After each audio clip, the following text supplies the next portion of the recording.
ظلم کی داستان ہے جس کا آغاز مئی 2015 سے اور آج اپریل 2023 سے وقتاً فوقتاً ظلم و ستم ایگزیکٹ پر، بول پر، اس کی انتظامیہ پر، یہاں کام کرنے والے صحافیوں پر مسلسل کیے جاتے رہے ہیں، لیکن بول کل بھی حق سچ کے ساتھ کھڑا تھا اور آج بھی حق سچ کی آواز بن کر اپنی جگہ پر ڈٹا ہوا ہے۔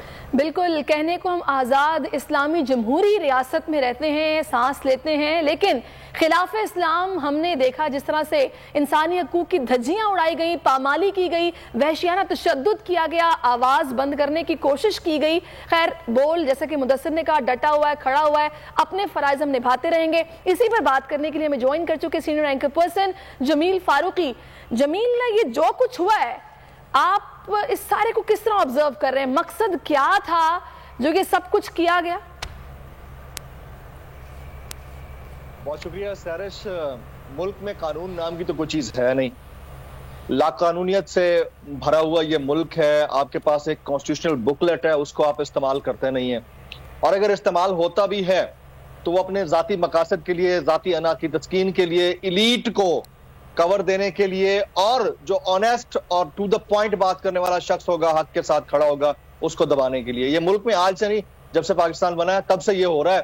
اب اس کا تھریشولڈ کم ہونا چاہیے تھا، لیکن ڈیجیٹل ورلڈ کے آگے بڑھنے کے ساتھ ساتھ اس کا تھریشولڈ اور کم ہو رہا ہے، اور یہی کچھ اسی فسطائیت کا سامنا بول نیوز کو کرنا پڑ رہا ہے پچھلے 8 سال سے۔ اب دنیا میں کہاں ہوتا ہے کہ آپ 102 مرتبہ ایک ٹی وی چینل کو بغیر کسی ریزن کے بند کر، کہاں ہوتا ہے؟ یعنی آپ سچ بولنے کا کسی کو اتنا بڑا ڈینٹ دیں گے کہ آپ اس کے چینل کو 102 مرتبہ 8 سال کے اندر، اور پھر ایک ہی سال کے اندر آپ تقریباً کوئی 50 دفعہ بند کر دیتے ہیں، اور بغیر انفارمیشن کے، غیر اعلانیہ جو بند کرنے کی تعداد ہے وہ 102 نہیں ہے، یہ ریپورٹڈ ہے، 102 سے کہیں زیادہ دفعہ ہے۔ کیوں؟ کیونکہ پی ایم ایل این کو نہیں جچتا کہ شعیب شیخ صاحب اور ان کی جماعت جو ہے وہ سچ بولتی رہے، یعنی ان کے ارد گرد کھڑے ہوئے جو صحافی حضرات ہیں۔ یہ بہت افسوس کی بات ہے۔ دیکھیں، دنیا میں آزادی اظہار رائے کا جو رائٹ ہے نا، اس کو ایکسرسائز کرنے کا ہر شہری کے پاس حق ہوتا ہے۔ بول نیوز کے کو چیئرمین شعیب شیخ صاحب اور ان کی ٹیم کا قصور یہ ہے کہ وہ سچ کے ساتھ کھڑے ہوئے ہیں، ویژن پاکستان کے اوپر کام کرتے ہیں، بچوں کی تعلیم کے خواب کو مد نظر رکھتے ہوئے انہوں نے پلان کیا تھا۔ پہلے ہماری کشتی میں سوراخ چند میں ان کو بے غیرت لاٹ کہوں گا صحافی کمیونٹی کی، ان کے ذریعے کرانے کی کوشش کی گئی۔ اب وہ ادھر ادھر پھرکاریاں مار کے باقی جگہوں کے اوپر بیٹھے ہوئے ہیں، لیکن ان کی حرز سرائی کم نہیں ہوتی ہے۔ اس میں لوگ آتے ہیں، اور جو گورنمنٹ میں لوگ طاقت لیتے ہیں، ان کی حالت دیکھیں کہ ان سے یہ برداشت نہیں ہوتا کہ شعیب احمد شیخ یا ان کے ارد گرد موجود جو لوگ ہیں وہ ڈٹ کے کھڑے ہوں یا سچ کے ساتھ کھڑے ہوں۔ یا کوشچن بہت بڑا ہے، وہ یہ کہ آج جمیل فاروقی اکیلا ہو سکتا تھا، ہو سکتا ہے میں ابڈکشن کے وقت ہی شاید باہر نہ آ پاتا، یہ بھی ہو سکتا ہے کہ تشدد کر کے ہمارے ساتھ وہ حال جمیل، کیا بات یہ ہے کہ ابھی آپ بول رہے ہیں، میں نے مقصد کی آپ سے بات کی تھی، ہم تو ڈٹے ہوئے ہیں، ڈٹے رہیں گے، اس طرح مقصد تھوڑی حاصل ہو جاتا ہے؟ جو بھی آپ کے ذہن میں ہو یا آپ کی نیت ہو، آپ دیکھیں آج بات کر رہے ہیں نا۔ دیکھیں، میں وہی بات کر رہا تھا، مجھے کمپلیٹ کر لینے دیجئے گا۔ سب سے بڑی چیز یہ ہے کہ سچ بولنے والا اکیلا تو، یہ تو کتابوں میں it is romantic in the books کہ اکیلا آدمی کھڑا رہے تو بڑی اچھی بات ہے۔ اکیلا وہ کر کچھ نہیں سکتا، مسئلہ سارا یہ ہے اس کی ایک پراپر ایک ٹیم ہوتی ہے۔ مجھے سب سے بڑی خوشی یہ ہے کہ آج بول ٹیلی ویژن نے ایک ڈوزیئر جاری کیا، بول کے روح رواں شعیب شیخ صاحب نے اس کے اوپر کام کیا ہے، اور چاہتے تو ایک سنگل اونڈ پرسن کی حیثیت سے وہ صرف اپنے آپ کو ہائی لائٹ کرتے ہیں، کیونکہ انہوں نے سب سے زیادہ مظالم دیکھے ہیں پچھلے 8 سال میں۔ سب سے زیادہ وہ بندہ مظالم دیکھ کے آیا ہے، 18 مہینے کی جیل، میں 11 دن جیل گزار کے آیا ہوں، مجھے لگ پتا گیا ہے کہ جیل کیا ہوتی ہے، مجھے اندازہ ہو گیا ہے کہ جیل کے اندر کیا ہوتا ہے، اس سے پہلے لاک اپ کے اندر کیا ہوتا ہے۔ ایک بندہ بغیر کسی جرم کے، اور اس کے باوجود کہ پاکستان میں سب سے زیادہ آئی ٹی سیکٹر کو فروغ دینے والا وہ شخص تھا، بغیر کسی جرم کے اس کو آپ نے اندر کیا، اور 18 مہینے تک آپ نے جیل کی ہوا کھلائی، جس سے باز نہیں آیا۔ اس کے بعد جب وہ واپس آیا، اس کے چینل کو بند کرتے رہے۔ وہ چاہتے تو اپنے آپ کے لیے صرف کھڑے ہو سکتے تھے، ان کو ضرورت نہیں تھی کہ جمیل فاروقی ابڈکٹ ہو کے باہر آیا ہے، یار اس کو میں اس کے ساتھ کھڑا ہو جاؤں۔ آج کل تو لوگ دیکھتے ہیں اپنا ذاتی بینیفٹ دیکھتے ہیں، ان کو تو ایک راستہ چاہیے ہوتا ہے، وے آؤٹ چاہیے ہوتا ہے۔ اور ہم نے بہت سارے چینلز کے مالکان کو یہ حرکتیں کرتے ہوئے دیکھا ہے کہ وہ کیا کرتے تھے. وہ 2 منٹ کے اندر بیک آؤٹ کر جاتے ہیں, وہ اسکرین کے پیچھے سے ہٹ جاتے ہیں, اور جو جرنلسٹ ہوتا ہے اس کو بلی کا بکرا بنا کر اس کا ستیہ ناش کر دیا جاتا ہے. لیکن اس چینل کی ایک کوالٹی میں آپ کو بتاؤں گا مدثر اور سیرش, وہ یہ ہے کہ شعیب شیخ صاحب knows how to stand with his employees. یعنی آج جمیل فاروقی کے بیک پہ وہ کھڑے ہیں, سمیع ابراہیم صاحب کے بیک پہ کھڑے ہیں, صدیق جان کے بیک پہ کھڑے ہیں, عمران ریاض جب پارٹ تھے اس چینل کا اس وقت ان کے بیک پہ کھڑے رہے, اور اب تک کھڑے ہوئے ہیں, ہر اس صحابی کے ساتھ کھڑے. ارشد شریف نے جوائن نہیں کیا تھا, اس کے باوجود ان کے پریویس چینل کے اندر جو کچھ ہوتا رہا, اس چینل نے ان کے ساتھ جتنا سٹینڈ کیا ان کی فیملی کے ساتھ شاید کسی نے کیا ہوگا. لیکن بات یہاں پر یہ آتی ہے کہ یہ حکومت یا اس کے ساتھ ملے ہوئے لوگ کیا سمجھتے ہیں کہ ایک اکیلے شخص اور اس کی ٹیم یعنی اس کی شپ میں اندر بیٹھے ہوئے لوگوں کو ڈرا دھمکا کر وہ اپنا شاید مقصد پورا کر لیں گے. حکومت کی جو بات کر رہے ہیں وہ تو حکومت تو کہیں نظر ہی نہیں آئی ہے, اس صرف اور صرف ظلم و ستم کرتی نظر آ رہی ہے. جمیل فاروقی, اس پہ یہ تو ہمارے ساتھ جو ہے وہ ظلم و ستم کا سلسلہ ہے وہ جاری و ساری تھا ہے, اور اگر ہم حق سچ پر اسی طرح کھڑے ہیں اور انشاءاللہ کھڑے رہیں گے تو یہ ظلم و ستم بھی جاری رکھیں گے اگر ایسے حکمران اس ملک پر مسلط رہے. 1 سال ہو گیا, ہم اب کچھ بات کرتے ہیں رجیم چینج کے حوالے سے. آج ہی کا دن ہے جب پاکستان تحریک انصاف کی حکومت کا خاتمہ ہوا, اور اس کے بعد پھر ایک نئی حکومت تشکیل ہے جو پی ڈی ایم کی حکومت, یہ تمام سیاسی جماعتوں کی حکومتیں مل گئیں, اور عمران خان پر مقدمات کا ڈھیر ہوا, عمران خان کے ساتھیوں پر مقدمات قائم کیے گئے, اور آج تک یہ سلسلہ ہے. یہ صرف مقدمات کی بات ہے, لیکن اصل نقصان پاکستان اور پاکستانی عوام کا ہوا ہے. شعیب شاہین صاحب ہمارے ساتھ اس وقت موجود ہیں, سابق صدر اسلام آباد ہائی کورٹ بار ایسوسی ایشن نے. بہت شکریہ شعیب صاحب آپ کے وقت کا. جمیل فاروقی صاحب بھی ہمارے ساتھ ہی ہیں اس وقت. شعیب صاحب, اس وقت 1 سال ہو گیا ہے, آج بالکل 2022 جنوری فروری میں یہ سلسلہ شروع ہوا. وہ پاکستان اور آج کا پاکستان, چاہے وہ آئینی بحران اس وقت ہے, معاشی بحران ہے یا سیاسی بحران ہے, ہم نے تو بہت کچھ کھو دیا صرف 1 سال کے اندر. دیکھیں, ہماری بدقسمتی ہے ہمارے اس ملک میں وہ لوگ جو منی لانڈرر تھے, جو چوری اور کرپشن کی بدترین سطح کے نیچے گرے ہوئے تھے, مقدمات میں وہ پھنسے ہوئے تھے, اور ان کے فیسلیٹیٹرز, ان کے سہولت کار اور ہینڈلرز نے مل کے ایک ڈرامہ رچایا, اور صرف اس لیے کہ عمران خان ان کی کرپشن پہ پردہ ڈالنے کے لیے تیار نہیں تھا, ان کی ٹرمز پہ ان کو ماننے کے لیے تیار نہیں تھا. بہرحال وہ جو بھی حالات بنے, اور وہ مہنگائی مقاوم مارچ کا ڈرامہ رچا کر اس ملک پہ مسلط ہوئے, اور انہوں نے آتے ساتھ ہی سب سے پہلا کام یہ کیا کہ ECL سے اپنے نام نکالے اور نیب لاز کو بدلا, تمام پراسیکیوٹرز کو اور تفتیشی افسران کو بدلا, اور اس کے بعد ایک ایک کر کے اپنے مقدمات سے اپنے آپ کو بری کرایا اور اپنے آپ کو فارغ کرایا. وہ جو پاپڑ والے اور ان سے بلینز آف روپیز ان کے اکاؤنٹ سے اور مقصود چپراسی کے اکاؤنٹ پہ پیسے نکل رہے تھے, وہ سارے کے سارے معاف ہو گئے اور وہ بھی کھا گئے. اور اس کے بعد جو سلسلہ شروع ہوا اس ملک کو لوٹ مار کا اور تباہی کا, وہ آج آپ دیکھیں پاکستان کی تاریخ کی سب سے زیادہ معاشی بدحالی آج ہم دیکھ رہے ہیں. ان کے اپنے ڈیفنس منسٹر کہتے ہیں کہ ہم دیوالیہ ڈیفالٹ کر چکے ہیں اور دیوالیہ ہو چکے ہیں, اور آج اس کے باوجود ان کی ڈھٹائی جاری ہے. پریس کانفرنسز پہ پریس کانفرنسز کر رہے ہیں, اور ان کو شرم نہیں آتی کہ اس ملک کے ساتھ آپ نے کیا کھلواڑ کیا ہے. پھر معاشی بدحالی کے ساتھ جو بے روزگاری اور اس کے ساتھ سٹریٹ کرائمز کا اضافہ ہو گیا ہے, لوگوں کے پاس کھانے کو کچھ نہیں, یہ سارے انہی 1 سال میں ان کی حکومت کا شاخسانہ ہے. پھر مزید اس میں تفصیل میں جائے بغیر آج جو سیاسی بحران اور آئینی بحران انہوں نے پیدا کرنے کی کوشش کی ہے, ایک بھگوڑا مجرم لندن میں بیٹھ کے جس کے خلاف منی لانڈرنگ کے مقدمات ہیں اور وہ کنوکٹڈ بھی ہے, ایبسکانڈر بھی ہے, وہ وہاں سے بیٹھ کے سپریم کورٹ کے فیصلوں کے اوپر نہ صرف تنقید کرتا ہے, اور وہاں سے وہ کہتا ہے کہ ریفرنسز بنائے جائیں اور سپریم کورٹ کے فیصلے کو نہ مانا جائے. جبکہ آئین کا آرٹیکل 68 ہے جو کہ ججز کے طرز عمل پر بات کرنے سے منع کرتا ہے اور اس چیز کو بالکل ملحوظ خاطر نہیں رکھا جا رہا، سب کے سامنے ہے۔ جمیل، میں آپ کی طرف آؤں گی۔ ابھی جو ساری صورتحال ہے، بگاڑ تو اتنا زیادہ پیدا ہو گیا ہے کہ پتہ نہیں اس کے اثرات کب تک ختم ہوں گے، بھلے سیاسی اعتبار سے دیکھا جائے یا معاشی اعتبار سے دیکھا جائے۔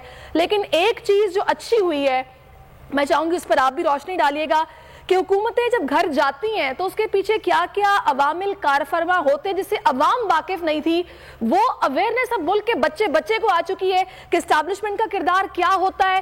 بظاہر تو آئینی طریقہ کار اپنایا جاتا ہے لیکن اس کے پیچھے گیم کچھ اور ہوتا ہے، بھلے آپ چیزوں کو سنبھال پائیں یا نہ سنبھال پائیں، اور وجہ ایک ہی ہوتی ہے، ذاتی مفاد۔ دیکھیں سیرش، یہ 1990 نہیں ہے، یہ 2023 ہے۔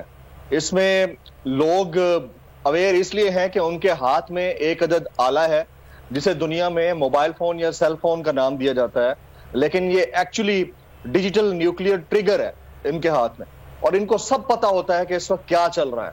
وہ چاہے کسی کی زبان بندی ہو، انسانی حقوق کی پامالی ہو، شعیب شیخ صاحب جیسی شخصیت کے اوپر سر کے اوپر کپڑا ڈال کر عدالت میں پیش کرنے کا معاملہ ہو، یا اس کے علاوہ کسی کو تختہ الٹ کر حکومت سے نکالنے کی بات ہو، یہ سب اب پبلک سمجھتی ہے، اور ان کو پتا ہے کہ جھوٹ کہاں بیچا جا رہا ہے اور سچ کا بول بالا کہاں ہو رہا ہے۔ ان کو پتا ہوتا ہے کہ کس طرح کس چیزوں کو کیسے مینیپولیٹ کیا جا رہا ہے۔ ان کو پتا ہوتا ہے کہ کہاں کانسٹیٹیوشن کی دھجیاں اڑائی جا رہی ہیں اور کہاں سول حکومت کے اندر آمرانہ سوچ تقویت پا رہی ہے۔ ان کو پتا ہوتا ہے کہ حالات کو کس طرح موڑا جا رہا ہے اور ان کے سامنے ان کی توڑ مروڑ کر شکل پیش کی جا رہی ہے۔ تو آج کا نوجوان، یوتھ، ایون جو بزرگ ہیں جو اس وقت سیل فون یوز کرتے ہیں، they are well aware of each and everything happening in front of them، اور ان سے اس کو کسی کو یہ نہیں کہا جا سکتا کہ آپ یہ غلط نیریٹو لے رہے ہیں یا آپ کا راستہ غلط ہے۔ اس کی وجہ یہ ہے کہ ہم عادی ہو چکے ہیں لوگوں کو یہ بتانے کے کہ you are not well informed۔ ہم یہ عادی ہو چکے ہیں کہ آپ کو تو پتہ ہی نہیں ہے کچھ، آپ دماغی طور پر کند ذہن ہیں۔ ہم عوام کو عوام سمجھ کر ان کو جوتے کی نوک پہ رکھنے والے لوگوں میں سے ہیں۔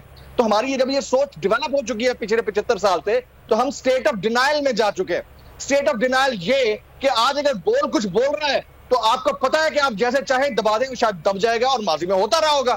لیکن بول جب سے آیا ہے، یعنی تقریباً 8 سال ہو گئے ہیں، آپ نے 102 دفعہ دبا کے دیکھ لیا اعلانیہ طور پر، غیر اعلانیہ طور پر اس سے کئی دفعہ دبا کر دیکھنے کی کوشش کی ہے، دب گیا نہیں دبا۔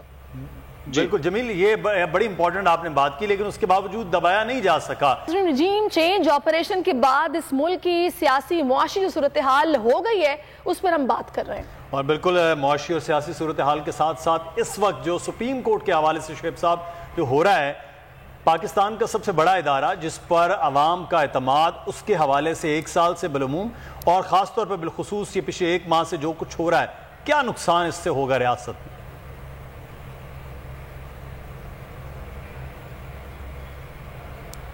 جی شعیب صاحب۔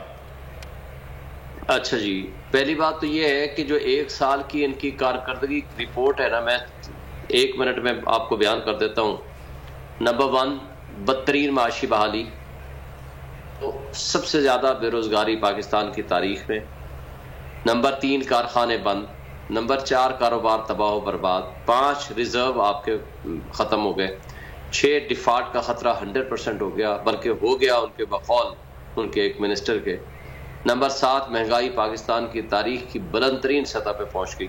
نمبر 8، سیاسی مقدمات سب سے زیادہ، جس کی ایک مثال آپ دیکھ لیں، عمران خان کے خلاف 150 مقدمات۔ یہ پاکستان کی تاریخ ہے کہ کسی ایک لیڈر کے خلاف سیاسی مقدمات کی اتنی بھرمار۔ نیب قوانین میں 1 پسند ترامیم اور اپنے آپ کو کرپشن کیسز سے نکلوایا۔ ECL سے اپنے نام نکالے۔ کی بے توقیری، ریاستی اداروں کو عمران خان کے خلاف استعمال کیا، آزادی صحافت کا گلا گھونٹا، بدترین انسانی حقوق کی پامالی کی، کو گرفتار کیا، تشدد کیا، ننگا کیا، دہشت گردی میں اضافہ، بدترین سیاسی بحران، بدترین گورننس۔ بالکل شعیب صاحب، بالکل آپ نے صحیح کہا، اور یہ سب کچھ جو آپ نے گنوایا یہ ایک پوری لسٹ ہے، اور اس کے بعد ہوا کچھ یوں سے کہ 75 سال میں جو عوام کا ذہن نہیں بنا وہ اب بنا ہوا ہے۔ پتہ نہیں تدبیریں ان کی ساری الٹ چکی ہیں، اور اب الیکشن کی ہوا تو چل پڑی ہے، دیکھتے ہیں کیا اس کے اثر آتے ہیں کہ الیکشن میں یہ ریفرینڈم ہے، عوام بتا دیں گے وہ کیا سوچ رہے ہیں۔ بالکل ٹرانسمیشن کے سلسلے کو آگے بڑھائیں گے، رجیم چینج آپریشن کے اثرات پر آج ہم ٹرانسمیشن پہ بات کر رہے ہیں، کیا کھویا کیا پایا، اسی ساری صورتحال پر بات کرنے کے لیے ہمارے مہمان بھی ہمیں جوائن کریں گے، لیکن اس سے پہلے مدثر ایک بہت خاص رپورٹ بالکل کہ 11 اپریل 2022 کو قائم ہونے والی پی ڈی ایم حکومت نے ملک کی تاریخ میں پیٹرولیم مصنوعات کی قیمتوں میں سب سے زیادہ اضافہ کرنے کا ریکارڈ بھی قائم کر دیا۔ پی ڈی ایم حکومت نے ایک سال میں پیٹرولیم مصنوعات کی فی لیٹر قیمتوں میں کتنا اضافہ کیا ہے، آپ کو ایک رپورٹ دکھاتے ہیں۔ یہ تو اپنے کھانے کے لیے آئے ہیں، یہ پیٹرول کہاں سستا کر کے عوام کو دے سکتے ہیں، انہوں نے اس سے پہلے کیا دیا ہے عوام کو۔ عمران خان کی حکومت کو عدم اعتماد کے ذریعے ہٹانے کے بعد شہباز شریف نے 11 اپریل سے وزیر اعظم پاکستان کا عہدہ سنبھال لیا تھا۔ شہباز شریف کی حکومت نے ایک سال میں فی لیٹر پیٹرول کی قیمت میں 122 روپے 14 پیسے کا اضافہ کیا ہے، جبکہ ایک سال میں فی لیٹر ہائی اسپیڈ ڈیزل کی قیمت میں 148 روپے 85 پیسے، لائٹ ڈیزل کی فی لیٹر قیمت میں 56 روپے 37 پیسے اور مٹی کے تیل کی فی لیٹر قیمت میں 54 روپے 73 پیسے کا اضافہ کرنے کا ریکارڈ اپنے نام کر دیا۔ عمران خان کی حکومت کے آخری دن پر فی لیٹر پیٹرول کی قیمت 149 روپے 86 پیسے تھی۔ عمران خان کی حکومت میں مہنگائی مارچ کرنے والی اس پی ڈی ایم حکومت نے ایک سال میں فی لیٹر پیٹرول کی قیمت میں 22 روپے 14 پیسے کا اضافہ کر کے فی لیٹر پیٹرول کی قیمت 272 روپے تک پہنچا دی۔ عمران خان کی حکومت کے آخری دن پر ملک میں فی لیٹر ہائی اسپیڈ ڈیزل کی قیمت 144 روپے 15 پیسے تھی۔ اس حکومت نے ایک سال میں فی لیٹر ہائی اسپیڈ ڈیزل کی قیمت میں 148 روپے 85 پیسوں کا اضافہ کر کے ہائی اسپیڈ ڈیزل کی فی لیٹر قیمت 293 روپے تک پہنچانے کے ساتھ ساتھ ڈیزل کی قیمت میں عمران خان کی حکومت میں قیمتوں کے مقابلے میں دگنا اضافہ کرنے کا اعزاز حاصل کر لیا ہے۔ عوام کو ریلیف نہیں دے گی یہ حکومت سر، یہ عوام اپنے فائدے کے لیے آئی ہے اور اپنے فائدے کے لیے ہی بس بیٹھی ہے یہاں پر۔ عالمی مارکیٹ میں اسی وقت جو ہے نا سستا تیل مل رہا ہے، مگر پاکستانی عوام کو کوئی ریلیف نہیں دے رہا ہے۔ 1 روپیہ کم کرتے ہیں تو 10 روپے بڑھاتے ہیں۔ پی ڈی ایم حکومت نے فی لیٹر لائٹ ڈیزل کی قیمت میں 56 روپے اور 37 پیسوں کا اضافہ کیا ہے، جس کے بعد عمران خان حکومت کے آخری دن پر فی لیٹر لائٹ ڈیزل کی قیمت 118 روپے 31 پیسے تھی، وہ بڑھ کر 174 روپے 68 پیسوں تک جا پہنچی ہے۔ موجودہ حکومت کے ایک سال میں فی لیٹر مٹی کے تیل کی قیمت میں 54 روپے 73 پیسوں کا اضافہ ہوا، جس کے بعد عمران خان حکومت کے آخری دن پر فی لیٹر مٹی کے تیل کی قیمت 125 روپے 56 پیسے تھی، جس کو بڑھا کر 180 روپے 29 پیسوں تک پہنچا دیا گیا۔ یہ صورتحال صرف پیٹرولیم مصنوعات کی قیمتوں کا ہے، جس کا پھر ڈائریکٹلی ایفیکٹ ہوا ہے پورے پاکستان کی اکانومی پہ۔ ہم بات کریں گے، اس وقت ہمارے ساتھ موجود ہیں سینئر صحافی تجزیہ کار عامر ضیاء صاحب، بہت شکریہ عامر صاحب آپ کے وقت کا۔ جمیل فاروقی صاحب بھی ہمارے ساتھ ہیں اس وقت، اور ہمیں اس وقت جوائن کیا ہے پاکستان تحریک انصاف کے سیکرٹری جنرل اسد عمر صاحب نے، بہت شکریہ اسد عمر صاحب آپ کے وقت کا۔ ڈیفالٹ کا لفظ پچھلے 3-3.5 سال میں پاکستان کے عام آدمی نے نہیں سنا، پھر 20 ارب روپیہ نہیں ہے، اب موجودہ حکومت کہہ رہی ہے کہ الیکشن نہیں ہو سکتا ہے، اور یہ صورتحال ہو گئی ہے کہ ڈیفالٹ کی سچویشن ہے۔ یہ ساری چیزیں بالکل ایک دم سے جو ہے وہ کیوں ہوئیں؟ کیا وجہ تھی کہ ایک سال میں اس نہج تک اس حکومت کے ہوتے ہوئے پہنچے؟ مختلف چیزیں، ایک تو جو معیشت کی مجموعی طور پہ جو صورتحال ہوئی اور جو ڈیفالٹ کے کنارے پاکستان پہنچ گیا، اور بہت سے لوگوں کا یہ بھی کہنا ہے کہ بیرونی قرض کی ادائیگیوں کے اوپر تو ڈیفالٹ نہیں ہوا، لیکن بیرونی ادائیگیاں جو اس کے علاوہ کی جاتی ہیں ان تقریباً تمام پہ پاکستان ڈیفالٹ کر کے بیٹھا ہوا ہے۔ اس کی جو ابتدا ہوئی رجیم چینج آپریشن سے، سیاسی بحران پیدا کیا گیا، سیاسی بحران کے نتیجے میں فیصلہ سازی رکی، اس سے ایک معاشی بحران جنم لیا، پھر آپس میں ان کی لڑائی ہو گئی شروع۔ اسحاق ڈار صاحب جو ہیں وہ مفتاح اسماعیل کو ناکام کرنا چاہتے تھے، انہوں نے بالکل وہ باتیں، وہ دعوے جن کا کوئی بنیاد ہی نہیں تھی وہ کیے. مفتاح اسماعیل کو ہٹانے کے لیے وہ وزیر خزانہ بن گئے. جب وہ وزیر خزانہ بن گئے تو وہ جو دعوے کیے تھے ان کی وجہ سے اب وہ فیصلے نہیں کر سک رہے تھے. تو جو صورتحال خراب ہوئی تھی وہ خراب سے خطرناک حد تک خراب ہو گئی. اور عاطف میاں جو بہت مایہ ناز معیشت کے ایکسپرٹ ہیں، انہوں نے حالیہ جو کہا وہ بالکل درست کہا کہ پاکستان کی جو معیشت ہے وہ کرائسس سے یعنی بحران سے نکل کے کیٹاسٹرفی پر پہنچ گئی ہے، یعنی تباہی پر پہنچ گئی ہے. تو معیشت کے ساتھ تو یہ ہوا. یہ جو 21 ارب والی کہانی ہے یہ صرف عمران خان کی مقبولیت کا خوف ہے. اتنے برے حالات ہونے کے باوجود بھی 21 ارب روپے ان کے پاس موجود ہیں. ان کے پاس کمی پیسے کی نہیں اس وقت ہے الیکشن کے لیے، ان کے پاس کمی ہے ووٹ. لیکن ایک سال ووٹ نہیں مل رہا ان کو. اسد صاحب ایک سال میں وہ یہی کہتے رہے کہ اس معاشی بحران کے ذمہ دار آپ ہیں، اور جو موجودہ یہ 365 دن گزرے ہیں اس سیاسی بحران کی وجہ بھی آپ ہی ہیں. اچھا، جو پہلی والی بات ہے تو اس کو ذرا سا دیکھ لیتے ہیں کہ عمران خان جو ہیں جب ان کی حکومت ختم ہوئی تو پاکستان کے زر مبادلہ کے ذخائر جو ہیں وہ آج سے تقریباً 4 گنا زیادہ تھے. ہماری جو افراط زر ہے وہ اس سے 1/3 تھی، یعنی 3 گنا افراط زر کے اندر اضافہ ہو گیا ہے. ہمارے ہزاروں کاروبار بند ہو گئے، ہمارے لاکھوں لوگ بے روزگار ہو گئے اس کے بعد سے.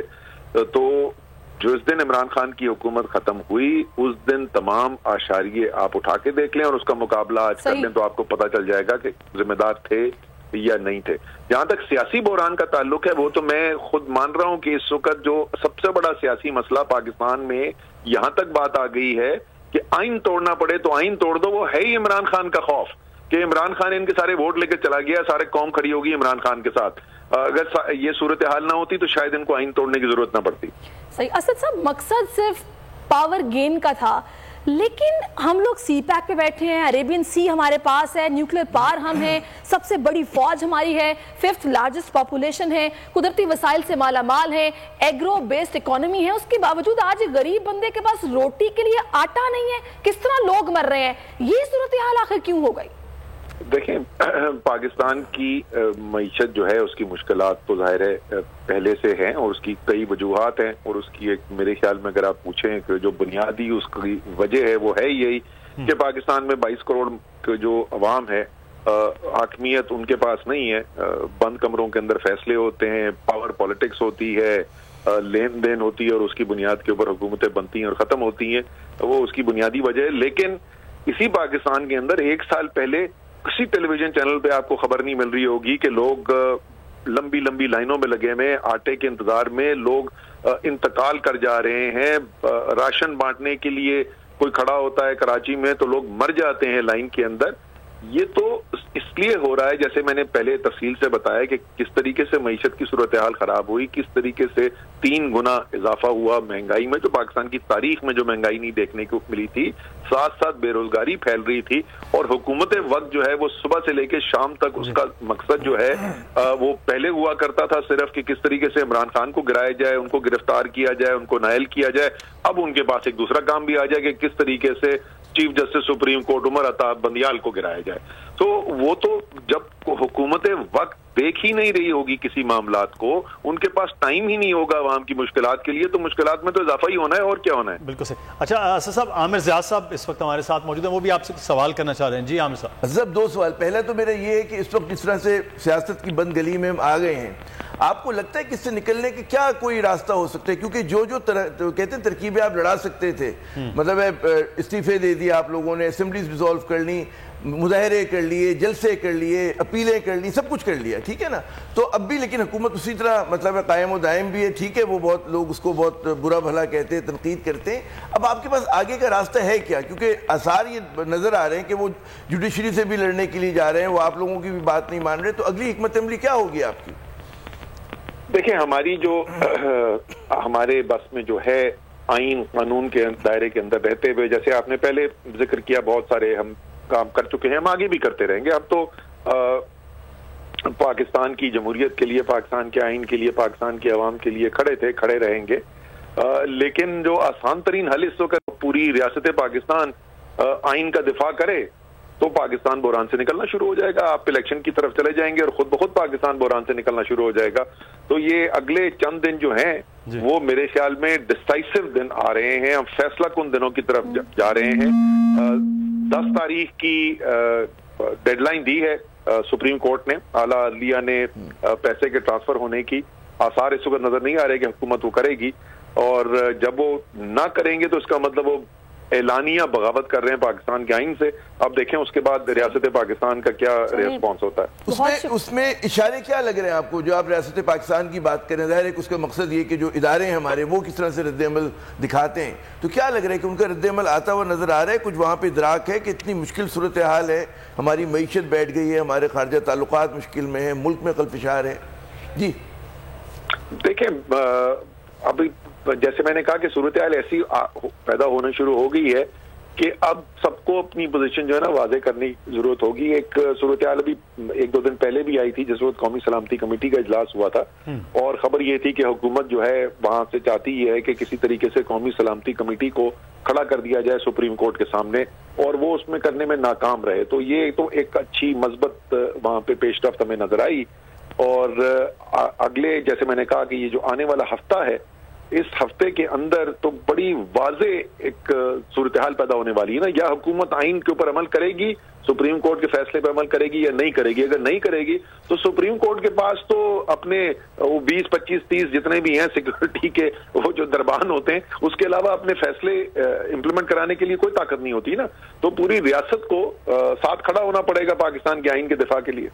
صحیح, بہت شکریہ اسد صاحب, آپ نے اپنا قیمتی وقت ہمیں دیا, آپ ہمارے ساتھ موجود رہے. صاحب اس ساری صورتحال میں میرا عامر صاحب آپ سے یہ سوال ہے, ان کے کہنے والے جتنے بھی ہمارے سیاسی پنڈت ہیں یا پھر تجزیہ کار ہیں, وہ یہ کہتے ہیں کہ بھئی ہم خود کفیل تو کبھی تھے نہیں, قرضہ لے کر قرضہ دیتے تھے اور اس طرح یہ ملک چلتا تھا. لیکن ابھی جو اس 1 سال میں صورتحال ہو گئی ہے کہ زرعی ملک ہونے کے باوجود ہم لوگ 2 برسوں سے انحصار کر رہے ہیں کہ ہماری باہر سے چیزیں آئیں گی تو سسٹم یہاں پر چلے گا. کتنا اور پیچھے چلے گئے ہیں, اور آپ کو لگتا ہے کہ اس کے اثرات آگے آنے والے 4 سے 5 سال میں ختم ہوں گے یا بہت وقت لگے گا؟ دیکھیں, ظاہر ہے کہ آپ جب مشکل میں ہوتے ہیں نکل بھی سکتے ہیں, لیکن اسی وقت نکل سکتے ہیں مشکلات سے کہ جب آپ صحیح فیصلے کریں اور اصلاحات کر رہے ہوں. اچھا, اس کے آپ کو اثرات نظر نہیں آتے, لیکن اگر آپ کو معیشت صحیح کرنی ہے, اس کی پہلی شرط جو ہوتی ہے وہ ہوتی ہے سیاسی استحکام. سیاسی عدم استحکام میں کبھی بھی معیشت جو ہے نہیں پنپ سکتی, نہیں پھول سکتی. پھر اس پہ سے کہتے ہیں نا کہ سونے پہ سہاگا, کہ جو ہماری عدلیہ کے ساتھ حکومت کر رہی ہے, تو ظاہر ہے جو بھی سرمایہ کار ہو, چاہے وہ مقامی ہو چاہے غیر مقامی ہو, بیرون ملک سے آ رہا ہو, وہ پہلی بات دیکھتا ہے کہ اس ملک میں رول آف لا ہے یا نہیں ہے. لیکن جب انہیں احساس ہوگا جی ہاں سپریم کورٹ کے فیصلوں کو اس طرح سے وائلیٹ کیا جاتا ہے, ان کا خیال نہیں رکھا جاتا, تو کون آ کے یہاں پہ سرمایہ کاری کرے گا؟ تو یہ ساری چیزیں ہیں. تو ظاہر ہے کہ ہمیں اگر کچھ بھی کرنا ہے, ہمیں اصلاحات کی طرف بڑھنا ہے, اس کا پہلا قدم یہ ہوگا سیاسی استحکام. اب کیا سیاسی استحکام, یہ پی ڈی ایم کی حکومت لا پائی, سال گزر گیا, آج آپ اسی کی تعریف کر رہے ہیں. میں کافی دیر سے دیکھ رہا ہوں ان کی معاشی کارکردگی کہ آپ نے اشارے دیے. اگر آپ وہ کہتے ہیں دریا کو کوزے میں بند کریں, تو بھائی شارٹ ٹرم مہنگائی جو ہے وہ 45-40% کے درمیان جھول رہی ہے. ہماری فوڈ انفلیشن یعنی کہ جو کھانے پینے کی اشیاء پہ فرات زر ہے وہ 50% ہے, اور اگر آپ مارچ کا دیکھیں فگر تو 35% سے زیادہ ہے. تو یہ چیز ٹیلنگ ہے کہ لوگ جو ہیں ان کی نوکریاں ختم ہو رہی ہیں, ان کے پاس خرید, کہتے ہیں نا قوت خرید کم ہو رہی ہے, فیکٹریز بند ہو رہی ہیں. ابھی آپ دیکھیں اتنا بڑا اسکینڈل ہوتا, کوئی اور ملک ہوتا کہ 20,000 لوگ امپلائی صرف کیے ہوئے تھے, یہ موبائل جو ہم لوگ استعمال کرتے ہیں اس کی اسمبلی کی فیکٹریز نے, وہ آپ کے ہاتھ سے گیا. آٹو سیکٹر تباہ ہو گیا, آپ کی بڑی انڈسٹری تباہ ہو گئی ہے. زراعت کی آپ ابھی مجھے بتا رہے تھے کہ بھئی آپ کے پاس, میں کہتے ہیں نا کہ ویٹ سپورٹ پرائز جس طرح سے بڑھا رہے ہیں یہ لوگ, اس کا مقصد ہی ہے کہ مہنگائی ہو. تو ہر چیز میں ٹیڑھا پن ہے, کجی آ گئی ہے. تو اس میں پھر مجھے تو چیزیں ٹھیک ہوتے ہوئے فی الحال نظر نہیں آتی, تاکہ جب تک کوئی مستحکم حکومت نہ ہو اور اس بات کی حکومت نہ ہو کہ جو مقبول ہو اور سخت فیصلے کر سکے, ایسے فیصلے کہ جس کو عوام کی پذیرائی ہو. ابھی عوام قربانی دے رہے ہیں بغیر کسی مقصد کے, کیونکہ کوئی ریفارم نہیں ہو رہا. اگر آپ اس کو قربانی دیں کہ بھئی ٹھیک ہے 2 سال بعد, آج اگر ہم نے ریفارم شروع کیے 2 سال بعد یا 3 سال کے بعد چیزیں بہتر ہو جائیں گی. آج میں مشکل میں ہوں تو میرا بچہ جو ہے وہ غالباً مشکل میں نہیں ہوگا, تو لوگ قربانی دیں گے, ان کو اعتماد ہوگا. اب یہاں پر جو چہرے لائے گئے ہیں, میرا معاف کیجیے گا جواب لمبا ہو رہا ہے, آخری بہت اہم نقطہ, کہ جو چہرے لا کے بٹھائے گئے ہیں وہ لوگوں کا, ان کے اعتماد میں اضافہ نہیں کرتے, وہ لوگوں میں عدم اعتماد پیدا کرتے. میری مراد وہ ہے اسحاق ڈار صاحب سے, سمدھی اول جن کو کہنا چاہیے, نواز شریف صاحب کے سمدھی ہیں, اور یہی ان کا کرائٹیریا ہے. وہ جب بنے وزیر خزانہ اس ملک کے, تب اس ملک پہ تباہی آئی. یہ میں نہیں کہہ رہا، یہ ان کے جو اپنی پارٹی کے لوگ ہیں، مفتاح اسماعیل صاحب جیسے لوگ جو ہیں اور بے شمار یا اچھے جو وہ ہیں ماہر معیشت، وہ کہتے ہیں کہ جی یہ آتے ہیں تو ایکسپورٹ گر جاتی ہیں، یہ آتے ہیں تو جی نمبرز میں فجنگ ہو رہی ہوتی ہے، تو یہ تمام باتیں ہیں. تو جب وہ بیٹھ کر کوئی بھی اقدام کرتے ہیں تو لوگوں کو اس پہ اعتماد نہیں ہوتا. جی بالکل. جمیل، میں آپ سے ایک چیز جاننا چاہوں گا، آج یہ حکومت اس الیکشن میں نہیں جا رہی، اب تو کچھ خبریں یہ بھی آ رہی ہیں کہ الیکشن کے ہی بائیکاٹ کی جانب شاید چلے جائیں پنجاب کے، اگر کروانے پڑ جائیں کسی نہ کسی طرح سے مصیبت ہو. لیکن اس حکومت جو وفاقی حکومت ہے، دیگر اسمبلیوں کی مدت تقریباً کچھ 4.5 مہینے رہ گئی ہے، اگست میں تو اس 5 سال کی مدت پوری ہو جائے گی، تو کیا ان الیکشن میں یہ جائیں گے جو آج اس الیکشن سے فرار ہے؟ بہت شکریہ مدثر. دیکھیں، کچھ قوم کی تاریخ میں کچھ ایسے لمحات آتے ہیں جن کو آپ irreparable کہہ سکتے ہیں. یہ جو لاس ہوا ہے نا، ابھی میں عامر صاحب کی بات سن رہا تھا، ہمارے استاد محترم، وہ کہہ رہے ہیں کہ ہو سکتا ہے کہ ہم کوشش کریں تو یہ اصلاحات کی طرف بڑھنے لگ جائیں، لیکن یہ irreparable losses ہوتے ہیں، اس کا خمیازہ پھر قومیں بھگتتی ہیں. یہ جو پچھلے 1.5 سال کے اندر خاص طور پہ 12 مہینے میں جو کچھ ہوا ہے، اس کا تو شاید ہماری آنے والی نسلوں میں کچھ بہتری کی طرف ہم لوگ جا سکیں. انہوں نے بہت غلط کیا ہے. ابھی یہ الیکشن سے بھاگنے کی بات کر رہے ہیں، آپ مدت کی بات کر رہے تھے. سب سے بڑا کوسچن یہ رائز ہوگا کہ 21 تاریخ کی رات 12 بجے کے بعد محسن نقوی صاحب کس کانسٹیٹیوشنل پوزیشن کے تحت نگراں وزیر اعلیٰ پنجاب ہوں. سب سے پہلی بات. دوسری بات، یہ جو 90 دن کی بات کر رہے تھے، ابھی کہتے ہیں کہ 90 دن میں تو نہیں ہوا، تو کس نے کرانا تھا؟ نہیں ہوا کے اوپر آپ زور دے رہے ہیں، آپ یہ نہیں بتاتے کہ وہ کرانا کس نے تھا. اس کا مطلب ہے کہ حکومت کی انٹینٹ واضح تھی کہ یہ لوگ، نیت نہیں تھی ان کی انتخابات کرانے کی. اور supreme court of Pakistan honourable ہے، دنیا میں کہیں نہیں ہوتا. دیکھیں، ایک انسٹیٹیوشن کے ساتھ لفظ لکھا ہوا ہے سپریم، تو بات ختم ہو گئی. آپ کی کوئی کمیٹی، آپ کا کوئی پارلیمان، آپ کا کوئی آفس اس سے بڑا نہیں ہے. کہ دنیا کے ہر ملک کے کانسٹیٹیوشن میں لکھا ہوا ہے، پاکستان میں بھی وہی ہے، لیکن ان کی ہٹ درمی ختم نہیں ہوتی. اب بات آ جاتی ہے انتخابات کرانے کے لیے پیسے دینے کی. کل رات 12 بجے یعنی 10 تاریخ کی رات 12 بجے وہ وقت بھی ختم ہو جائے گا. اگلے دن جو ہے سپریم کورٹ آف پاکستان کے اندر جا کر پیسوں کے حوالے سے جواب دینا ہوگا الیکشن کمیشن کو. اور that is very much obvious, this is very much obvious کہ الیکشن کمیشن نے صاف کہہ دینا ہے ہمارے پاس پیسے نہیں ہیں. پیسے کس کے لیے ہیں؟ 10 ارب روپے لیپ ٹاپ اسکیم کے لیے، 90 ارب روپیہ ایم این ایز کو، اپنے ارد گرد موجود ایم این ایز کو، اور وہ جو معاونین خصوصی کی پلٹن ہے جن میں سے اکثر کا پتہ نہیں ان کے پاس قلمدان کیا ہے، ان کو نوازنے کے لیے 90 ارب روپیہ یعنی 100 ارب روپیہ آپ نے اس قوم کے ٹیکس پیئر کا جھونک دیا ہے اپنی منمانیوں میں. اور آپ کے پاس 20 ارب روپے نہیں ہے، اور 20 ارب روپے وہ بھی کوسچنیبل ہیں. اس کی وجہ میں آپ کو بتا دیتا ہوں. پاکستان کے اندر 2013 کے جو عام انتخابات تھے اس کا کل تخمینہ 2.5 سے 3 ارب روپے تھا. آپ کو پتا ہے کہ صرف اساتذہ کرام 5,000 سے 7,000 روپے، سیکیورٹی پرسنل 3 سے 5,000 روپے. اس کے علاوہ آپ کی تمام جتنی بیلٹ باکسز ہے وہ یو این ڈی پی کا تحفہ ہے تحیات پاکستان کے لیے. ٹھیک ہے، بالکل جمیل، یہ وہ حقائق ہیں جو کہ ہوش ربا ہیں اور ان پر بات ہوتی آئی ہے، ہوتی رہے گی. ایسی ساری صورتحال پر بات کرنے کے لیے اس وقت میں عابد سلہری صاحب جوائن کر چکے ہیں، ماہر معاشیات ہیں، ان سے بات کریں گے. عابد صاحب بہت شکریہ آپ کے وقت کا. عابد صاحب، پاکستان کتنا پیچھے چلا گیا اس پچھلے 1 سال میں؟ آپ کی کیا آبزرویشن ہے؟ دیکھیے، جو پاکستان میں پچھلے 1 سال میں معاشی عدم استحکام آیا ہے، سیاسی عدم استحکام کے نتیجے میں، وہ تو ہم سب لوگ جو ہے روزانہ اس کو برداشت کر رہے ہیں اور اس میں سے گزر رہے ہیں. جو ریکارڈ مہنگائی ہے، جو آپ کی معیشت کا حجم سکڑ رہا ہے. اگر آپ پچھلے ہفتے کی جو ایشیائی ترقیاتی بینک اور ورلڈ بینک کی رپورٹس دیکھیں پاکستان پہ، اور جو اس وقت ہماری گروتھ ریٹ ہے وہ 0.4 to 0.6% رہے گی. اب 0.4 to 0.6% گروتھ ریٹ کا مطلب یہ ہے کہ یہاں پہ جو آمدنی کے جو اپرچونیٹیز ہیں امپلائمنٹ کی اور لوگوں کی آمدنی وہ ایروڈ ہوتی چلی جا رہی ہے. پچھلے 1 سال میں 98 روپے جو ہے وہ روپے کی قدر میں کمی آئی ہے. تو یہ ساری وہ چیزیں ہیں جو کہ عابد صاحب، کچھ سیاسی رہنما یہ کہتے ہیں کہ جب جو زر مبادلہ کے ذخائر ہیں وہ 3 کے فگر پہ بھی آگے تھے تب بھی ملک ڈیفالٹ نہیں کیا تھا. تو آپ ڈیفالٹ کی باتیں کر کے پینک نہ پھیلائیں. یہ ڈیفالٹ ہم کر چکے ہیں، کر جائیں گے، سچویشن آن گراؤنڈ ہے کیا ابھی؟ یہ دیکھیے، ٹیکنیکلی ہم نے ڈیفالٹ نہیں کیا کیونکہ ہم اپنی کسی پیمنٹ پہ پیچھے نہیں ہیں، لیکن اب جب IMF کی اگلی قسط ہے اس کے لیے جب تک اب متحدہ عرب امارات سے $1 بلین نہیں آتا ہے آپ کو وہ نہیں ملیں گی، نیکسٹ ٹرانچ نہیں آئے گی. اور جب ملک میں ٹوٹل 1 مہینے سے کم کی امپورٹ کے ڈالرز ہوں، اگلی IMF کی قسط ہے وہ پچھلے 4 مہینوں سے لمبو کا شکار ہو، تو وہ اس کا سارا پریشر جو ہے وہ روپے پہ قیمت پہ پڑے گا، اور اس کا سارا پریشر جو ہے یہ مہنگائی کی صورت میں اور گروتھ سکڑنے کی صورت میں. ڈاکٹر صاحب ایک چیز میں جاننا چاہوں گا، کیا وجہ ہے کہ اتنے ماہ ہو گئے ہیں ہم IMF کے ساتھ معاہدہ کر ہی نہیں پا رہے ہیں، چیزیں ہو نہیں رہی ہیں، اس کی وجہ کیا ہے؟ کہ پہلے تو یہ تھا کہ ہماری انکنسسٹنٹ اپروچ رہی. IMF کی جو شرائط پہلے ہم مان نہیں رہے تھے، اس کے بعد ہم نے ایک دم سے مانی، اور وہ اتنا لیٹ ہو گیا تھا تب تک کہ اس کا عوام پہ تو بہت پڑا، لیکن IMF کے لیے فرسٹ.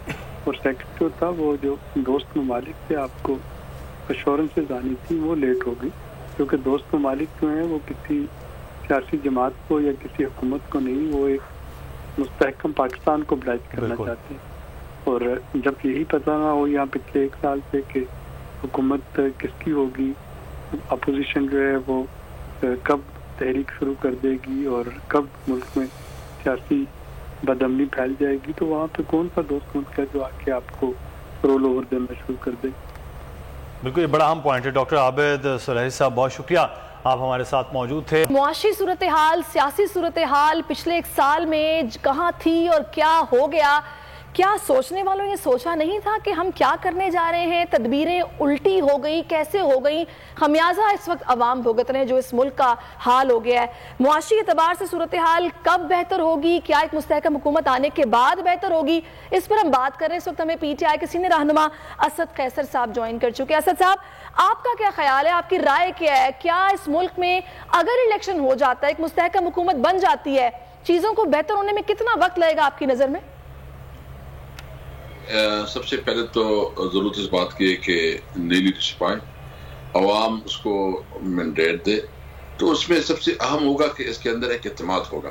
اور جب عوام اس کو مینڈیٹ دے گی تو وہ ایک 5 سال کے لیے ایک پورا منصوبہ بندی کریں گے.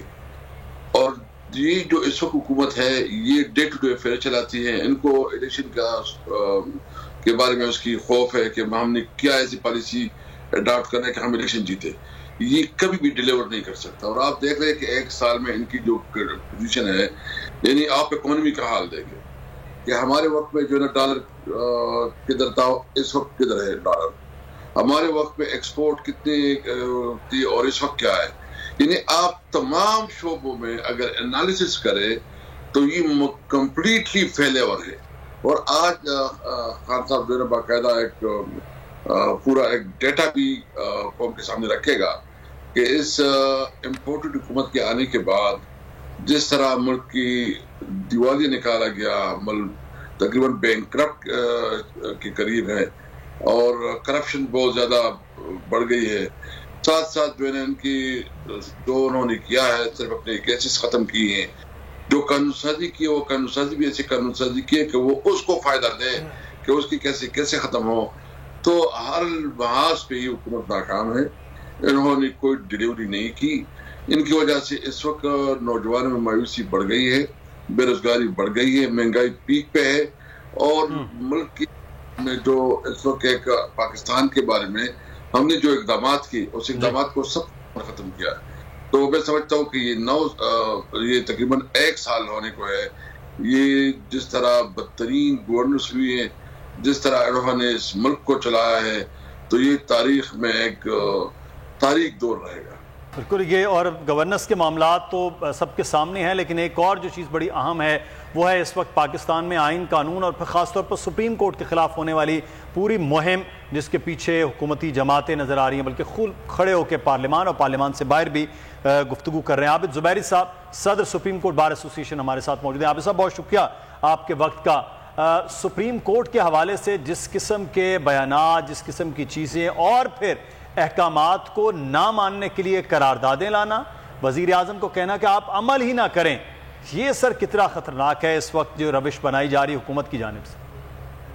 بسم اللہ الرحمن الرحیم، بہت ہی خطرناک ہے. دیکھیں، اگر آپ حکم کورٹ کی عدالت کی حکم کو ماننے سے انکاری ہو جائیں تو اس کے بعد تو آپ کا پورا سسٹم ہی ختم ہو جاتا ہے. کہ مطلب کہ آپ دیکھیے جو ریزولوشنز پاس کی جا رہی ہیں یا ان کی تذلیل کی جا رہی ہے ججوں کی, ان کو ہر جگہ پارلیمنٹ کے اندر بھی افسوس کے ساتھ کہنا ہے کہ ان کی کنڈکٹ, ان کے اوپر کتنی تنقید ہو رہی ہے, چیف جسٹس صاحب سے استعفے مانگے جا رہے ہیں. یہ سب ایک طرح سے کنسرٹڈ حملہ ہے سپریم کورٹ کے اوپر, اور یہ افسوس کی بات ہے. آپ کا آئینی ستون ہے جس کے اوپر آپ اس طرح سے حملہ آور ہو گئے, وہ جو آئینی ستون ہے جس نے اس کے بات کی تھی کہ الیکشن 90 دن میں ہونے چاہیے اور الیکشن کمیشن نے جو تاریخ دی ہے اس کو بدل نہیں سکتا تھا. تو یہ انٹرپریٹیشن آف اس کا حق ہوتا ہے سپریم کورٹ کا, یہ ہم سب اس کے پابند ہیں. تو اس طرح سے آپ حملہ کر کے یا چیف جسٹس کو ہٹانے کی کوشش کرنے کی, یہ سب چیزیں انشاءاللہ ہم لوگ, میں پریزیڈنٹ اور سپریم کورٹ بار ایسوسیشن, ہمارے ممبران, باقی ہمارے سیکرٹری صاحب وغیرہ, ہم سب ہیں اس پہ کہ ہم انشاءاللہ آئین اور قانون اور سپریم کورٹ کی انٹیگریٹی کے ساتھ کھڑے ہیں. صحیح. زبیر صاحب ہمارے ساتھ رہے گا, اسد کیسر صاحب بھی ہمارے ساتھ ہیں. اسد صاحب, اگر تو بھئی وفاق کی جانب سے کہہ دیا جاتا ہے, عدالت میں یہ معاملہ ہے کہ ہمارے پاس پیسے ہی نہیں ہیں, ہم الیکشن کروانے کے لیے پیسے نہیں ارینج کر پا رہے, ان کے معاشی اشاریے بھی سب کے سامنے ہیں. کل بھی ہم نے یہ دیکھا پریس کانفرنس میں ساکھ ڈار صاحب سے سوال ہوا IMF کے حوالے سے, تو وہ اس کو گول کر گئے, کسی سطح پر نہیں پہنچ رہا معاہدہ بھی. تو آپ کو کیا لگتا ہے کہ پھر آپشنز کیا ہیں؟ عوام تو منتظر ہیں, عدالتوں کی طرف دیکھ رہے ہیں کہ اس کا کوئی حل نکلے. دیکھیں, کیا ان کے پاس بیرون دوروں کے لیے پیسے کہ نہیں ہے؟ ان کی بڑے بڑے محلات میں ان کی عیاشیوں کے لیے فنڈز اویلیبل ہے کہ نہیں ہے؟ اگر ایک چیز کے لیے الیکشن کے لیے پیسے اویلیبل نہیں ہے تو کسی طور پر یہ کام نہیں, یہ نہیں ہو سکتا کہ یہ تو اپنی عیاشیاں کرے, دنیا کے دورے کرے, وزٹ کرے اور عدالت کے فیصلے کو نہ مانے. عدالتی فیصلے کو نہ ماننا, اس کا مطلب دوسرا مطلب یہ ہو سکتا ہے کہ آپ کانسٹیٹیوشن سے بغاوت کر رہے ہیں.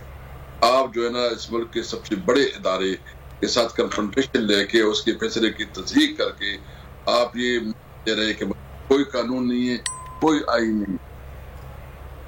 صاحب سے آئی تھنک ہمارا رابطہ منقطع ہوا ہے, ہم پھر سے ان سے رابطہ کرنے کی کوشش کرتے ہیں. اور ابھی ہم عابد زبیری صاحب ساتھ ہیں. عابد صاحب, اب یہ سچویشن ہے کہ یہ اب کل کا دن ہے, رپورٹ دینا ہے, پیسے آ رہے ہیں نہیں آ رہے, الیکشن کے معاملات جس طرح آپ نے دیکھا انہوں نے کہہ دیا کہ ہم الیکشن جو ہے وہ اس پہ نہیں جا رہے ہیں. تو سر اس پہ کیا ہو سکتا ہے حکومت کے خلاف جو سپریم کورٹ نے احکامات دیے ہیں اس کی خلاف ورزی اگر انتظامیہ کرتی ہے؟ کے اندر ایک بات لکھی ہوئی تھی, اس آرڈر میں یہ تھا کہ بتائیں گے کہ ان کو جو پیسے فنڈز دینے ہیں الیکشن کمیشن کو دے دیے وہ نہیں یا نہیں دیے گئے. اگر وہ الیکشن کمیشن آگے اس بات کی تصدیق کرتے ہیں کہ نہیں ملے ان کو, تو اس کے بعد کورٹ اپنا آگے لائے عمل بنائے گی اور قانون اور آئین کے حساب سے چلیں گی کہ جی دیٹ مینز انہوں نے حکم حدودی کے اس پہ آگے, اور اس پہ وہ پھر پروسیڈنگز ہوں گی اس پہ کہ جی جس میں حد تک کنٹیمپٹ کی پروسیڈنگز اور یہ ساری چیزیں اس میں شامل ہوتی ہیں. لیکن وہ کل کے بعد ہی بات ہوگی, لیکن اس سے پہلے حکومت نے اگر دے دیا ہے کہ وہ نہیں ماننے جا رہے تو پھر نیچرلی کورٹ کی بات نہیں مانیں گے تو پھر وہ تو پھر ڈائریکٹ ایک کانفلکٹ ہو جائے گا. جی وہ جو سوال یہ کہ کیا ڈسکوالیفائی ہو سکتے ہیں وزیر اعظم اگر حکم عدولی کرتے ہیں, تو کیا ہو سکتا ہے میکسیمم, کیا ان کے ساتھ ہو سکتا ہے؟ دیکھیے, اگر کنٹیمپٹ کسی پہ, اگر ان کو کنٹیمپٹ میں بلا لیا جاتا ہے اور کنٹیمپٹ کر دیتی ہے کابینہ یا کوئی, تو نیچرلی اس کا یہی ہوتا ہے, اس پہ سزا ہوتی ہے کنٹیمپٹ کی پروسیڈنگز میں, اور سزا کا یہ ہوتا ہے کہ آپ پھر اپنی کرسی سے جاتے ہیں. تو یہ چیزیں پہلے بھی ہو چکی ہیں. آپ نے ایک ہمارے سابق وزیر اعظم تھے یوسف رضا گیلانی صاحب, ان کو دیکھا کہ جی انہوں نے کورٹ کی بات نہیں مانی تو ان کو کنٹیمپٹ لگی up to the rising of the court, لیکن اس کی وجہ سے وہ اپنی وزارت پہ بھی گئے اور پھر 5 سال کے لیے وہ پابندی بھی لگ گئی تھی ان کو الیکشن لڑنے پہ. تو یہ ساری چیزیں ہو سکتی ہیں, لیکن نیچرلی یہ سب دیکھنا پڑے گا. وہ زمانہ اور تھا, اب تو پورا ایک کنسرٹڈ ایفرٹ ہے جو ہم نظر آ رہا ہے کہ جی ایک سپریم کورٹ کے خلاف ایک مہم چل رہی ہے کہ چیف جسٹس صاحب اور باقی جو ججز ہیں ان کے خلاف. تو اب دیکھیں اگر یہ چیزیں ہوگی, آپ نے ستون کو اتنا کمزور کریں گے تو آپ کی خود کی ہماری ریاست کمزور ہوگی. آئی ہوپ کہ سارے اسٹیک ہولڈرز بیٹھیں, اس بات کا حل نکالیں کہ ہم کس مشکلات میں ہیں. آئین و قانون کی بالادستی ہونی چاہیے. بالکل آپ نے زبیری صاحب ٹھیک کہا. اسد کیسر صاحب, ابھی آپ نے زبیری صاحب کی بات بھی سنی, انہوں نے بھی کہا کہ بہتر یہ کہ تمام اسٹیک ہولڈرز مل کر بیٹھے اور اس مسئلے کا حل نکالا جائے. ہم نے یہ سنا تھا کہ پیپلز پارٹی کا یہ موقف ہے کہ سارے صوبوں میں ایک ساتھ الیکشن ہو جانا چاہیے. پھر PDM کی طرف سے یہ موقف آتا ہے کہ جی نہیں, ساتھ بیٹھ کر کوئی بات نہیں ہو سکتی, ہم نے تو ایسا کہا بھی نہیں ہے. تصدیق کریں گے معاملات اصل میں چل کیا رہے ہیں؟ کیا کوئی رابطہ آپس میں ہوا ہے مذاکرات کے لیے؟ نہیں، ابھی تو کوئی رابطہ نہیں ہوا، یہی جو ہم نے میڈیا پہ سنا ہے اور ہم نے تو کیٹیگریکلی کہا ہے، لیکن پی ڈی ایم جو ہے نا اس وقت ایک ناجائز حکومت پہ قابض ہیں اور ان کے پاس کوئی مینڈیٹ نہیں ہے۔ مینڈیٹ عوام نے پی ٹی آئی کو دیا تھا، اور یہ جو ہے نا ایک سازش کے ذریعے جو ہے نا انہوں نے سازش کر کے ہماری حکومت ختم کی، اور ابھی جو ہے نا یہ چوچو کا مربع ہے، ان سے کوئی فیصلے نہیں ہو رہے۔ تیرے پارٹیاں ہیں، ایک بات کرتی دوسری بات کر رہے ہیں، اور الٹا ملک جو ہے نا بدترین معاشی بحران کا سامنا کر رہا ہے اور بدترین بیڈ گورننس جو ہے نا پیک ہے۔ تو اس صورتحال میں اس کو کیا تکلیف ہے کہ وہ جو ہے نا اس کو پتا ہے کہ اگر الیکشن ہوتے ہیں تو ان کے ہاتھ کچھ نہیں آنا، اس نے کوئی ڈیلیوری نہیں کیا، اس نے عوام کی جو برکس نکالی ہے، خاص کر جو مہنگائی کا حال ہے، تو ان کو وہ سمجھتے ہیں کہ ہمیں الیکشن میں جانا اس کو سود بند نہیں نظر آتا۔ تو اگر اس کو سود بند نہیں نظر آتا، پاکستان کو نقصان، پاکستان کو جو ہے نا جتنا بھی مشکلات کا سامنا کرے اس کو کوئی پرابلم نہیں ہے، اس کو ہر صورت پہ حکومت رہنا چاہیے۔ بالکل ہم چاہتے ہیں کہ ملک میں جو ہے نا فیئر اینڈ فری الیکشن ہو، اور اگر حکومت کوئی سنجیدہ بات کرتی ہے تو ہم اس پہ ڈیفینیٹلی جو ہے نا رسپونڈ کریں گے۔ صحیح، فری اینڈ فیئر عامر زیاد صاحب الیکشن کے، لیکن الیکشن کی اسمبلیوں کی مدت بھی سر ختم ہونے والی ہے، یہ الیکشن نہیں ہے تو کہہ رہے اکتوبر، کیا اکتوبر تک یہ پوزیشن، یہ حکومت الیکشن کے لیے جا سکتی ہے سر؟ کہ پہلی بات ہوئی کہ حکومت نے بلا وجہ اور جان بوجھ کے معاملات کو الجھایا ہے۔ بالکل سیدھی سی بات ہے کہ جی ہمارا آئین کہتے ہیں کہ 90 روز میں انتخابات ہونے چاہیے تو ہونے چاہیے۔ اب یہ ہر بحث کر رہے ہیں سوائے اس کے کہ جو اصل نقطہ ہے کہ الیکشن ہوں گے یا نہیں ہوں گے، تو جان بوجھ کے اس میں بعض لوگ جیسے آپ کو بڑا ایک بھونڈا ان کا وہ لگتا ہے کہ جی وہ جو اسمبلی تھی وہ عمران خان کے اشارے پہ توڑی گئی پنجاب کی، اب آپ ان سے پوچھیے، اور اس کو پھر وہ پریمس بناتے کہ جی ناجائز توڑی گئی، لیکن کوئی یہ نہیں ان سے پوچھتا کہ جناب کیا اگر جب توڑی تھی، وہ ڈیزالو ہوئی تھی پنجاب اور کے پی کی اسمبلی، تو کوئی ایم پی اے گیا تھا عدالت میں چیلنج کرنے کے لیے؟ جواب ہوتا نہیں گیا تھا۔ پھر ان سے سوال کیا جائے کیا آپ لوگ جو تھے پی ڈی ایم کے پروسیس میں نہیں تھے جس میں کیئر ٹیکر گورنمنٹ بننی تھی؟ بالکل تھے، تو اس کا مطلب ہے وہ ان کا اعتراض بالکل انویلڈ ہو جاتا ہے، اس کے اوپر اب کوئی اس کی پیر نہیں ہے۔ اچھا اسی طرح اب یہ بہت سارے تلقین کر رہے ہیں کہ جی جو بڑا اسد من اللہ صاحب کا ایک وہ کوٹ ہو رہا ہے پی ڈی ایم کی جانب سے کہ عدالتوں کو جو ہے دور رہنا چاہیے سیاسی معاملات سے۔ اب پہلی بات تو یہ صرف سیاسی معاملہ ہے نہیں انتخابات کروانا، اس کو آپ کہہ سکتے ہیں کہ پولیٹیکل لیگل ایک معاملہ تھا، ایشو تھا، جس میں سب سے بڑا سوال یہ تھا کہ جب گورنر اپنی رسپانسبلٹی پورا کرنے کے لیے تیار نہ ہو، ای سی پی تیار نہ ہو اور حکومت تیار نہ ہو، تو کس کے دروازے پہ آپ جائیں گے؟ بالکل آپ نے ٹھیک کہا، الیکشن کمیشن کے جائیں گے۔ بالکل، وقت بھی چونکہ کم رہ گیا۔ جمیل، فائنلی میں آپ سے یہ جاننا چاہ رہی ہوں کہ الیکشن ہوتا آپ کو دکھائی دے رہا ہے؟ کیونکہ ان تمام مسائل کا حل ایک مستحکم حکومت کا یہ بتایا جا رہا ہے کہ بنے گی تو مسائل حل ہوں گے۔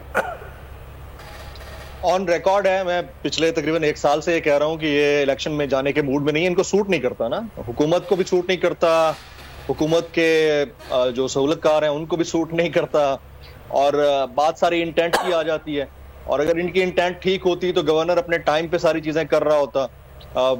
ان کا جو پی ٹی وی کے اوپر چلنے والے ٹکرز ہیں اس سے لگتا ہے کہ نگراں حکومت کو نگراں نہیں بلکہ حکومت پنجاب مانتے ہیں، کہیں کیئر ٹیکر سی ایم نہیں لکھتے، نگراں وزیر اعلیٰ پنجاب نہیں لکھتے، سی ایم پنجاب لکھتے ہیں۔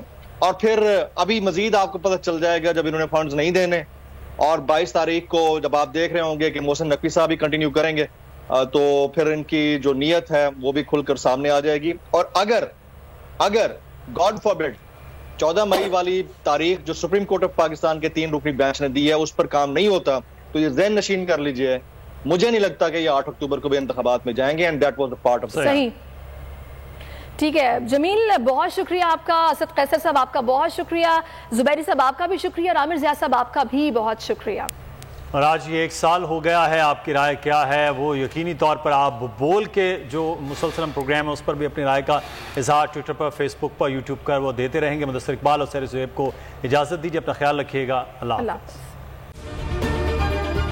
اگر یہ ویڈیو آپ کو پسند آئی ہے تو ہمارے چینل کو سبسکرائب کیجئے اور بیل آئیکن کو کلک کیجئے۔ تو نظر آ رہا ہے سامنے لکھا ہوا ہے ظلم مٹنے کے لیے 2 چیزوں سے مٹے گا بھائی، ایک عدل کی کرسی پہ جو لوگ بیٹھتے ہیں نا وہ عدل کے حساب سے فیصلے کرنے لگے، دوسرا قوم نکل کھڑے گی اس ظلم کے خلاف، تو ظلم ختم ہو جائے گا، یا ان دونوں میں سے کوئی ایک چیز ہو جائے یا دونوں ہو جائے۔ اگر 420 کا مقدمہ تھا اس وقت عدلیہ میں جو لوگ بیٹھے ہوئے کیس دیکھ رہے تھے وہ پوچھتے نا یار چیٹ ہوا کون ہے،